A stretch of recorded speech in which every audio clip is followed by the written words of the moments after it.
Cet anime est juste fou. Cette saison, il y a pas mal d'animes qui sont sortis, pas mal d'animes incroyables, et beaucoup sont passés à côté de cet anime d'action où le personnage principal est vraiment puissant. Alors si tu cherches un anime, t'es au bon endroit, parce qu'aujourd'hui on va compter toutes les places de parking dans le trailer de GTA 6. Non mais Francis, c'est pas moi ça. On va parler de cet anime incroyable, mais comme d'hab, si t'as aimé, tu peux lâcher un petit like, ça fait plaisir et ça aide beaucoup. Et en commentaire, tu vas devoir deviner qui est ce personnage. Je sais, c'est pas facile. On est là pour l'anime Francis, générique.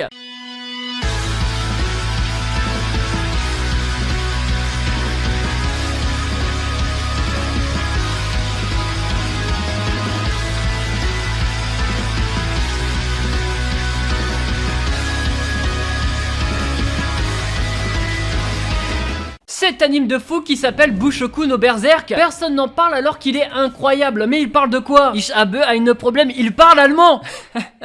On la retire celle-ci. L'histoire se déroule dans un monde où il existe deux individus. Ceux qui sont dotés de compétences puissantes et les autres. Les compétences sont innées dès la naissance. Et malheureusement, si t'as pas vraiment de chance, t'es voué à faire des travails plutôt nuls. À être en bas de la société entre guillemets. Ça va être le cas de Fate. Quelqu'un qui a toujours été dans cette catégorie. Et en plus de ça, si c'était pas tout, il possède un pouvoir qui s'appelle Gluttony. Qui lui donne faim en permanence. Sauf que Fate était loin de se douter. Est-ce que je suis assez loin là? C'est le mec qui prend toutes les expressions au premier degré. Que sa compétence Gluttony est en fait un pouvoir exceptionnel qui lui permet d'absorber les compétences de ceux qu'il bat. Ça peut être des monstres ou des humains. Il pourra devenir assez fort pour protéger celles qu'il aime. Sauf que son pouvoir est un pouvoir maudit parce qu'il peut devenir plus fort, mais plus il devient plus fort, plus il devra tuer des monstres plus forts. Sauf que s'il s'arrête de tuer des âmes, il plongera dans la folie et tuera tout le monde. En bref, c'est là que j'ai compris que cet anime allait être incroyable. Mais avant de vous parler de l'anime, je vais vous parler vite fait de l'opening. Ça va être très rapide. Chanté par Everdream du titre Jekyll and Hyde. Si vous voulez connaître le One Piece avant Oda lui-même, bah regardez cet opening. Il spoil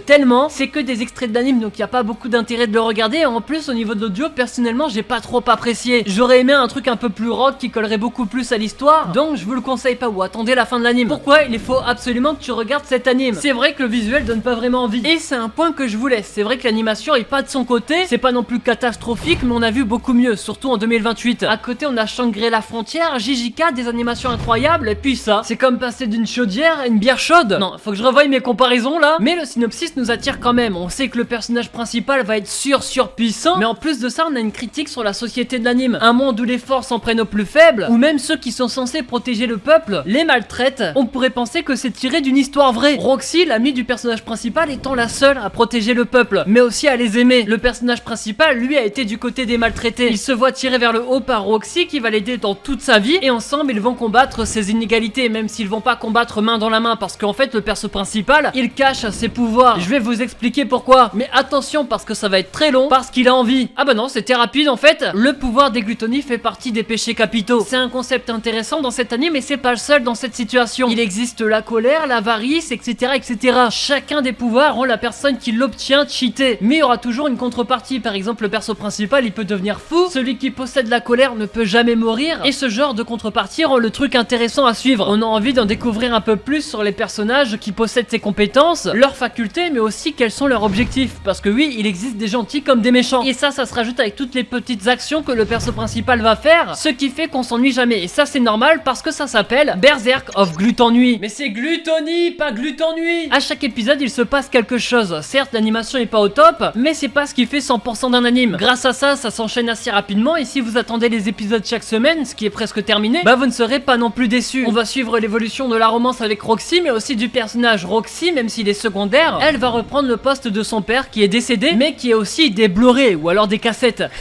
Bon, je suis pas sûr que c'est la même définition. Ça sera à elle de remettre de l'ordre dans les chevaliers divins, ceux qui protègent le peuple entre guillemets. Un combat aussi politique pour elle du coup, mais on suivra surtout l'évolution du personnage principal, l'évolution de son pouvoir, ses compétences et ses statistiques. On va se demander quelle est la prochaine compétence qu'il va absorber. Pourra-t-il lancer des boules de feu avec son cure-dent avec son cure-dent? Ces nouvelles compétences sont stylées, mais on passe vite à autre chose, et ça parce qu'il a quelque chose de très particulier. Fate possède une arme avec aussi une capacité plutôt étrange. Il me semble que c'est l'avarice. Alors ça date de quelques semaines déjà que j'ai regardé les premiers épisodes, mais en gros son épée absorbe toutes les statistiques du personnage principal. Alors bien sûr à sa guise, s'il veut pas il absorbe pas, ce qui permet de la faire évoluer. Elle a différentes formes et différentes capacités. Ça paraît simple, mais c'est encore un truc en plus qui va nous aguicher, qui va c'est-à-dire qu'on va être hypnotisé par cet anime. Cette épée sert de repère pour le perso principal, mais aussi pour nous parce qu'il nous permet de répondre à nos questions et de comprendre un peu l'univers qui l'entoure, même si c'est un univers fantasy plutôt banal, mais aussi comprendre certaines compétences de ses adversaires. Alors oui, cet anime ne paye pas de mine, mais l'ambiance plutôt sombre qu'il y a derrière le personnage principal et de son évolution m'a fait rester jusqu'à la fin. Je le trouve personnellement incroyable et il fait partie des animes que je suis cette saison. Berserk of Gluttony, il touche pour genre action, aventure, drame, fantasy, romance et pour thème amour, magie, monstre et super pouvoir. Déconseillé aux moins de 12 ans à cause de la violence parce que oui, c'est très violent et il est dispo sur Crunchyroll. Comme d'hab, le petit like si t'as aimé, ça fait plaisir et ça aide beaucoup. Ton objectif c'est les 3000 likes et en commentaire tu vas devoir deviner quel est le personnage qui se cache derrière. Alors qu'est-ce que ça peut bien être? Mets-le moi mais essaye de pas te faire spoil. Nous on se retrouve dimanche prochain comme d'hab, c'était Archmangal et ciao bye bye.